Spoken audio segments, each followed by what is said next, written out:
이세영 목사입니다. 지난주에 녹음 파일을 보내드렸더니 여러분이 도움이 많이 되셨다고 해서 아예 눈으로도 보고 귀로도 듣고 할 수 있도록 준비를 해봤습니다. 모쪼록 이게 여러분 잘 모이시지 못하는 환경에서 도움이 되면 좋겠네요. 되겠죠? 리더분들이 좋은 피드백들을 주셔서 해봤습니다. 말라기 3장 1절부터 6절의 말씀 우리 같이 살펴보도록 하겠습니다. 여러분 성경책과 또 이 교재를 셀 교재를 같이 보시면 좋을 것 같아요. 저는 여기다가 해설 안내가 될 만한 내용만 담아놨으니까요. 말씀을 한번 쭉 보셔요. 읽어보세요. 이거 저는 요거 안에서 설명만 바로 해드릴게요. 우리 도입에 대한 약속에 대한 이야기가 나와 있습니다. 네이버 국어사전을 찾아보니까 약속은 다른 사람과 앞으로의 일을 어떻게 할 것인가 그것을 미리 정하여 둔 또는 그렇게 정한 내용을 약속이라고 합니다. 약속이 제대로 존재하려면 약속을 가능하게 하려면 상대방에 대한 신뢰가 있어야겠죠. 앞으로의 일이라고 하고 있잖아요. 앞으로의 일은 현재는 일어나지 않았어요. 그러니까 지금 당장은 그건 없어요. 즉 여기서 말하는 신뢰, 상대방에 대한 신뢰가 있어야 된다. 이것은 히브리서 11장 1절에서 말하는 것처럼 바라는 것들의 실상이요 보지 못하는 것들의 증거, 바로 믿음을 의미하는 거죠. 신앙은 어떤 면에서 모험이라고 할 수 있습니다. 손에 쥐어진 아무런 담보물이 없기 때문이죠. 특히 하나님과의 관계에서 우리는 어느 시점에 어떤 방식으로 하나님의 약속이 이루어질지 알 수 없어요. 약속의 내용조차 이게 정말 내가 원하는 것인지 아니면 하나님께서 원하시는 것이 무엇인지 우리가 확인할 수가 없다는 거예요. 하나님이 요거 해주십시오고 믿습니다. 이거는 약속이 아니라 내 소원이죠. 바람이죠. 약속은 상호 간에 이루어져야 하는 거예요. 그래서 그렇기 때문에 하나님의 약속을 믿는다는 것은 하나님에 대한 하나님이 어떤 분이신지를 믿는 믿음이고, 그것은 하나님께서 우리에게 요구하시는 우리가 하나님께 지킬 약속이기도 해요. 요한복음 14장의 말씀에 이 내용이 나와 있습니다. 예수님께서 말씀하여 주십니다. 성경이 증거하면서 우리로 하여금 하나님에 대하여 확신할 수 있게 하는 단 한 가지, 그것은 하나님은 선하신 분이시다, 우리에게 하나님은 좋은 것 주시기를 기뻐하신다라는 거예요. 요셉처럼 또 다윗의 이야기처럼 당장 우리에게 순간순간 주시는 것들이 우리에게 좋게 느껴질지 알 수 없어요. 요셉 감옥 가고 누명 쓰고, 다윗 그 20대 30대 가장 어쩌면 인생에서 빛나는 시기를 쫓겨다니는 도망자였단 말이에요. 그게 그 당시에는 왜 필요한지 몰랐죠. 나중에 알고 보니까 그것들이 다 하나님께서 주시는 약속을 위해 개인이 준비되는 시간이었죠. 그래서 시간이 지났을 때에 그 모든 의미를 깨닫게 될 것을 우리는 기대하고 소망하는 거예요. 당장은 불편하고 힘들고 어려운 것이라도 그게 좋아지려면 그 후에 어떤 일이 일어나는지를 주목하면 되는 거죠. 신실하신 하나님을 우리가 기대하는 동시에 또 우리는 왕같은 제사장이요 거룩한 나라로서 다른 이들에게 신실할 것이 요구됩니다. 눈에 보이지 않는 하나님을 기대하고 소망하게끔 우리가 우리 자녀들, 가족들, 이웃들에게 약속을 지키는 것이 무엇인지를 보여줄 수 있어야 한다는 것이죠. 약속에 대하여 하나님과의 관계, 또 우리도 다른 사람들에게 약속을 지켜야 한다는 것, 이것을 우리가 기억하면 좋겠습니다. 자, 1번 1절에 기록된 내 사자, 언약의 사자가 둘 나오죠? 누구를 지칭하는 말일까요? 앞에 지난주 본문 2장 17절 마지막 절에서 사람들이 말했어요. 공의의 하나님이 어디 계시냐? 질문한 것에 대한 하나님의 답은 너네가 그것을 알게 될 것이다 라는 거예요. 오늘 말씀에서 곧 언약의 사자가 임하실 것이고, 그에 앞서서 하나님께서 보내시는 내 사자가 너희에게 갈 것이다. 여기서 말씀하시는 하나님의 사자, 하나님께서 내 사자라고 말씀하시는 이 부분은 신약 성경에서는 세례 요한으로 해석되죠. 마태복음, 마가복음, 누가복음에서 세례 요한은 누구를 준비했습니까? 예수님의 사역을 준비했죠. 그리고 오늘 나온 언약의 사자는 신약 시대에는 예수님이었어요. 예수님께서 예루살렘 입성하시는 것이 바로 그런 언약의 성취를 의미하는 거죠. 예수님께서 예루살렘 가운데 유대에 임하신다. 눈으로 보여주는 거였죠. 그리고 여기 언약의 사자는 궁극적으로는 세상을 다스리시는 하나님을 의미합니다. 그러나 그분은 오늘 3장 1절에서도 말하는 것처럼 호련히 갑자기 오신다는 거예요. 그때가 언제인지는 몰라도 그때가 올 것을 알고 준비하도록 하는 것이 바로 하나님이 보내시는 내 사자, 예비한 사자의 역할입니다. 또 주가 호련히 그 전에 임하시리니 그 전, 여긴 성전을 의미하십니다. 이 성전은 하나님이 마땅히 계셔야 할 곳, 하나님이 통치하시는 곳을 의미합니다. 앞서서 2장에서 하나님께서 계속 제사장들의 제사를 꾸짖으셨다라는 걸 우리가 기억하시죠? 그럼 갑자기 그분이 거기에 오신다. 이게 무슨 뜻일지를 우리 생각해야 됩니다. 이 답이 이제 계속 2번으로 가는 거예요. 계속해서 2번 문제, 언약의 사자가 임할 때 일어날 사건은 무엇입니까?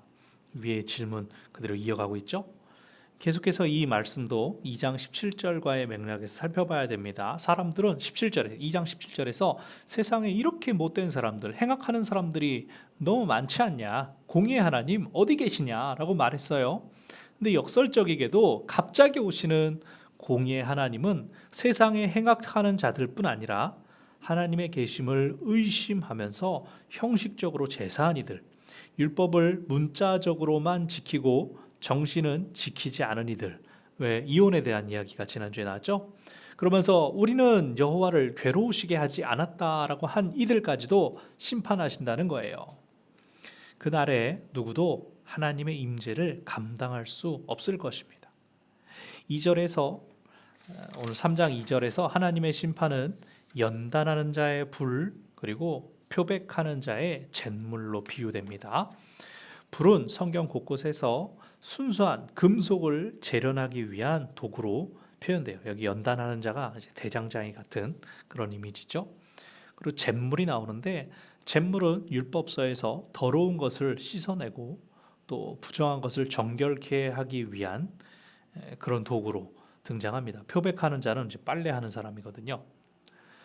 여기 이런 비유에서 나타나듯 심판의 목적은 완전히 부숴버리고 파멸시키는 것이 아니라 정화시키고 정제하는 것, 깨끗게 하기 위하여 잠깐 지나가는 고통, 괴로움이라는 거예요. 특히 3절 후반부에서 레위 자손을 깨끗게 하되 라고 나와서 레위 자손이 정결케 됨으로써 마침내는 예배가 회복될 것이다 라고 말씀하십니다. 자, 3번 언약의 사자인 그리스도가 임할 때 기뻐할 자, 두려워할 자가 있다. 누구일까요? 언약의 사자인 그리스도가 임하실 때 사람들의 반응이 기뻐할 자와 두려워할 자로 나뉩니다. 이것은 하나님께 대한 태도가 어떠했는지로부터 기인하는 것이죠. 기뻐할 자들은 어떤 자들일까요? 하나님의 오심을 기뻐해요. 3절에서 연단된 레위인들을 통해서 계속해서 4절에서 하나님께 예배 드리는 자들, 하나님께 제사하는 자들입니다. 4절을 보면 옛날과 고대와 같이 나 여호와께 기쁨이 되리라 하는데 이것은 하나님께서 예전에 내가 레위인들을 통하여 제사를 받겠다라고 하셨던 그 언약을 상기시키는 표현입니다. 즉 그리스도의 오심으로 기뻐하는 이들은 하나님께서 기뻐하시는 예배를 드리는 자들이죠. 하나님께서 기뻐하시는 예배가 뭘까요? 그것은 예수님께서 축약해서 가르쳐 주신 하나님 사랑, 이웃 사랑을 지키면서 드리는 예배입니다. 우리가 지난주에 율법을 문자적으로 지키는 게 중요한 게 아니라 그 정신을 생각해야 된다라고 말씀을 나눴죠. 그래서 예배 역시 마찬가지입니다. 시간을 지각하지 않고 깨끗한 옷 입고 와가지고 온 정성을 다하여 드리는 예배, 그것도 맞죠. 맞는데 더 중요한 건 예배의 정신, 예배를 통해 하나님께서 우리에게 요구하시는 바를 실천하는 것, 그것이 바른 예배라는 거죠. 그 사람들이 그리스도의 오심을 기뻐합니다. 두려워할 자들은 누굴까요? 5절에 나오죠. 5절에서 아예 하나님 말씀하시는 나를 심판하러 너에게 임할 것이라. 하나님께서 심판하시는 이들은 언약의 사자가 오시는 것을 두려워해요. 구체적인 언급이 5절에 나옵니다. 술수하는 자, 간음하는 자, 거짓 맹세하는 자, 품꾼의 삭세에 대하여 억울하게 하는 자, 과부와 고아를 압제하며 나그네를 억울하게 하는 자, 하나님을 경외하지 않는 자들. 여기 술수하는 자, 먼저 나온 술수하는 자는요, 마술사, 점치는 자, 뭐 술을 부리는 자 이런 게 아니라 미혹해하는 사람들. 성경에서는 이 마술사와 점치는 자들을 죽여라라고 했단 말이에요. 근데 이것은 막 정말 신비적이고 이교적인 어떤 행위 이런 것들을 말하는 게 아니라 하나님의 뜻을 구한다고 하면서 성경적이지 않은 방법을 사용하는 것, 이런 것들이 여기 포함되는 거예요. 예를 들어 사무엘상 28장에서 엔돌에 있는 무당이 사울의 의뢰로 선지자 사무엘의 영을 불러냈죠. 왜 그렇습니까? 사무엘이 죽기 전에 사울을 하나님의 뜻으로 막 꾸짖었을 때 사울이 처음에 듣지 않았어요. 그런데 나중에 자기가 하나님께 여쭤보기는 되게 부끄럽고 무안하고 그러니까 사무엘을 통해 들어야겠다. 근데 죽었잖아요. 죽은 사무엘의 영을 불러보자라고 엔돌에 있는 무당을 찾아가서 의지했던 것이죠. 그게 뭐 하나님의 음성을 듣고자 하는 마음, 이건 포장이죠, 포장. 사실 무당들이 사울이 제정신일 때 싹 제거했기 때문에 무당이 안 남아 있었는데 그걸 찾아낸 거거든요. 여기 나온 사무엘의 영 역시 무슨 진짜 영혼이 막 천국에 갔다 잠깐 여기 방문한 게 아니라 사탄이 사울을 더 혼란시키고 미혹시키기 위해서 그런 사무엘의 모습을 본다는 것이다. 뭐 이런 해석들이 많이 있습니다. 이 보이지 않는 세계, 귀신의 세계에 대한 것들 분명히 존재하지만 잘못된 호기심을 가지고 의지할 필요도 없고 뭐 그렇습니다. 여기에 너무 의존할 필요도 없고 신비적인 것들에 대해서는 우리가 뭐 또 다른 얘기를 나눌 수 있으면 참 좋겠네요. 이거는 바른 영의 안내를 받는 차원에서 성령에 대해서도 우리가 좀 건강하게 이야기를 나눌 수 있으면 좋겠고, 자 어쨌든 다시 겉으로 선한 행위에는 그 의도가 확인되어야 됩니다. 선한 의도를 가지고 했는지 혹은 악한 의도가 있다고 해도 행위가 부정하면 그것은 선하다고 할 수 없죠. 선한 의도는 선한 행위로 이루어져야 하고 바른 의도 역시 바른 행위로 나타나야 됩니다. 또 계속해서 하나님이 심판하시는 자들, 간음하는 자, 거짓 맹세하는 자, 십계명에서부터 금지되어 있죠. 또 품꾼의 삭세에 대한 언급이 나오는데 여기서 말하는 품꾼은 하루 벌어서 하루 먹고 사는 사람들이에요. 근데 그들을 착취하는 것, 그들의 삭슬 바로 주지 않는 것, 그걸 하나님은 금하셨어요.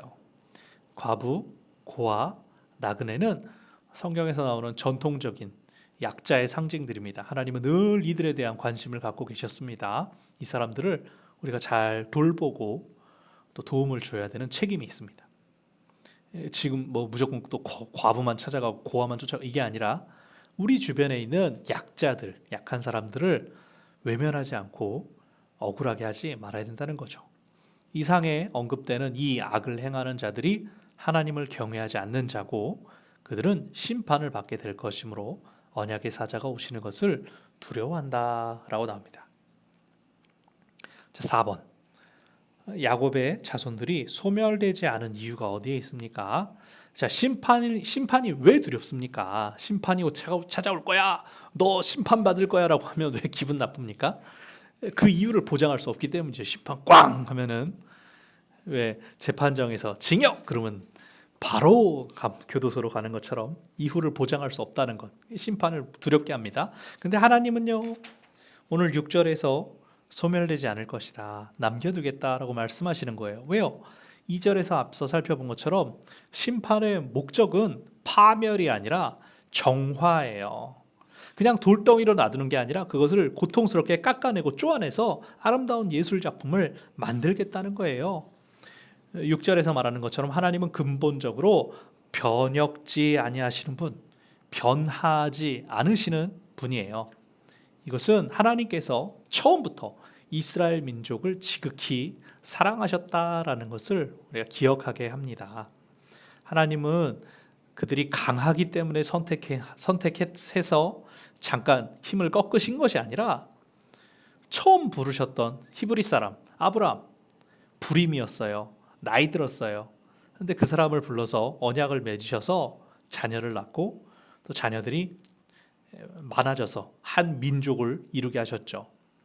애굽의 종, 대제국의 노예 계층이었던 그들을 자유인으로 만들어 주셨고 땅을 주시고 나라를 세울 수 있게 인도하여 주셨어요. 하나님은 언제나 그들을 사랑하시고 살리는 길로 인도해 주셨어요. 그리고 그 가운데 그들이 점점 힘을 얻고 이 땅에서 잘 살아갈 수 있게 하셨어요.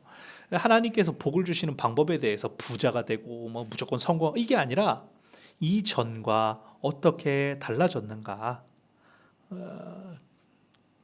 우리 손에 당장 쥐어진 것이 없는 것 같을지라도 내 마음에 어떤 변화가 일어났다면, 내가 세상을 보는 눈이 달라졌다면 하나님께서 분명히 우리 안에 선한 역사를 하고 계신 걸 우리가 경험하는 것이죠. 네, 이것을 잘 기억하시기 바랍니다. 자, 결론입니다. 제 결론은 적용 질문은 이제 여러분 직접 말씀을 나눠보시는 거고, 저는 이제 오늘 본문의 결론을 나누고자 합니다. 세례 요한, 준비하는 자, 하나님께서 앞서 보내신 사자의 메시지는 회개하라 천국이 가까웠느니라 였습니다. 예수님께서 이 땅에 오신 것은, 언약의 사자께서 이 땅에 오신 이유는 죄인들을 불러서 구원시키시기 위함이었습니다. 구원받게 하시기 위함이었습니다. 십자가는 인류의 모든 죄를 예수님께 전가시킴으로써 스스로 구원하지 못할 죄인들을 의인으로 삼아주시는 하나님의 방편이었습니다. 이 모든 일을 행하신 것은 우리와 영원히 사랑하시기 위한 하나님의 뜻, 하나님의 의지였습니다. 세상을 처음 지으셨을 때부터 사람과 교제하며 동역, 함께 일하자라고 우리를 파트너로 삼아주신 하나님께서는 한순간도 우리를 포기하지 않으셨고, 세상 끝날까지 너희와 항상 함께 있으리라 예수님을 통하여 들려주신 약속을 지금도 지키고 계십니다. 하나님은 계속해서, 성경은 계속해서 하나님의 약속을 알려주고 보여주고 확인시켜줍니다. 처음에 약속에 대한 이야기를 했죠. 우리는 보이지 않는 하나님께서 어떤 식으로 우리에게 당신의 약속을 완성하실지 모르는 상태에서 마치 모자이크 퍼즐을 맞추는 것처럼 하나하나 삶을 이루며 살아갑니다. 그림이 완성돼야 이게 그 그림이구나라는 걸 알 수 있게 되겠죠. 약속을 가진 자, 또 약속에 대한 믿음을 가진 자로 사는 우리의 삶은 하나님을 사랑하고 이웃을 사랑하며 신실하신 하나님을 기대하는 것처럼 다른 이들에게도 신실하게 사는 것이 되어야 하겠습니다. 우리 사교구 식구 여러분, 영적 가족 여러분, 우리가 다 보이지 못해도 이것이 지나갈 때에 대한 소망, 그 약속이 우리 안에 있고요. 그리고 상황이 변하고 있어도 우리가 옛날처럼 완전 똑같은 그 삶으로 돌아가지 못한다 하더라도, 그걸 요즘 뉴 노멀이라는 말을 여기다 쓰고 있던데, 그럼에도 하나님 우리와 함께 하심을 우린 예배에서 또 온라인으로 서로 연락하는 가운데에서 계속 경험하고 느낄 수가 있습니다. 달라지는 상황들에 대해서 우리가 어떻게 더 기도하고 어떻게 더 사랑할 수 있을까? 하나님의 신실하심을 기억하면서 우리가 그것들을 알아가면 좋겠습니다. 기도에 계속 응답해 주시는 그 하나님의 능력을, 역사들을 여러분 경험하고 계시기를 바랍니다. 셀 안에서 여러분의 가정을 위해서, 또 여러분 자녀들을 위해서 지금은 그 기도의 응답들이 다 보이지 않을 수 있어요. 여전히 질병이 창궐하고 있고, 오늘도 뉴스를 보니까 계속 확진자가 30명 이상, 이게 3, 4일 계속되면 다시 사회적 거리두기 돌아가야 된다. 수도권에서는 사실상 지금 지역적으로 유행하고 있다라고 인정하는 뉴스를 녹음하기 직전에 봤습니다. 우리 생활은 계속 질병과 함께 살아야 돼요. 근데 이게 어느 정도 우리가 통제할 수 있게 됐을 때 우리 알게 될 거예요. 이 시간에 하나님께서 우리가 어떻게 일하셨는가. 그것을 위해서, 그것을 보기 위해서, 그것을 알기 위해서 여러분 비록 모임이 수월하지 않지만 서로 사랑하고 연락하고 챙기고 또 개인 온라인으로든 모여서든 예배하는 일을 멈추지 마시기 바랍니다. 우리 자녀들에게도 자녀들이 예배에 집중할 수 있도록 온라인이든 현장이든 예배하는 것, 하나님께 기도하는 것, 하나님을 소망하고 신뢰하고 확신하는 것, 하나님께서 우리에게 주신 약속을 붙잡는 것, 그것을 꼭 가르쳐 주세요. 우리 자녀들이 약속의 아이들이 될 수 있도록 그것을 꼭 전해 주시기를 바랍니다. 우리 계속해서 7월, 8월도 어느 정도는 이런 방식이라면은 여러분도 어떻게든 모이지 못해도 공부를 나눌 수 있겠죠. 성경에 대해서 배운 것으로 그치지 말고 여러분이 이제 들은 걸 가지고 무엇을 느꼈는가. 예를 들어 도입과 적용에 대한 질문은 제가 일일이 다 하지 않습니다. 여러분이 어떤 약속을 받으셨는가, 약속에 대한 응답을 경험한 적이 있는가, 또 다른 이들과의 약속을 잘 지키고 있는가, 아이들과 무슨 약속을 했는가. 믿음의 사람들은 결코 소멸되지 않을 것이라는 사실이 우리에게 어떤 힘과 능력이 되는가, 이런 것들을 나누고 말씀 나눌 수 있으면 참 좋겠네요. 요즘 카톡이든 뭐든 우리가 조금만 노력하면 교류하고 교제할 수 있는 방법은 참 많이 있습니다. 화상으로 가상 화상 회의 어플 이런 것도 많이 있고, 우리 리더분들 언제 한번 배울 수 있으면 좋겠네요. 접속하고 조금씩 그런 것들을 교회에서도 많이 그런 것들을 하고 있더라고요. 다른 교회들도. 그래서 새로운 시대에 맞게 우리 자신이 또 바뀌어 가면서, 그러면 우리가 더 많이 하나님의 일하심을 볼 수 있겠죠. 발견할 수 있겠죠. 하나님께서 그런 은혜를 우리 모두에게 주실 것입니다. 하나님께서 우리와 함께 하십니다. 할렐루야.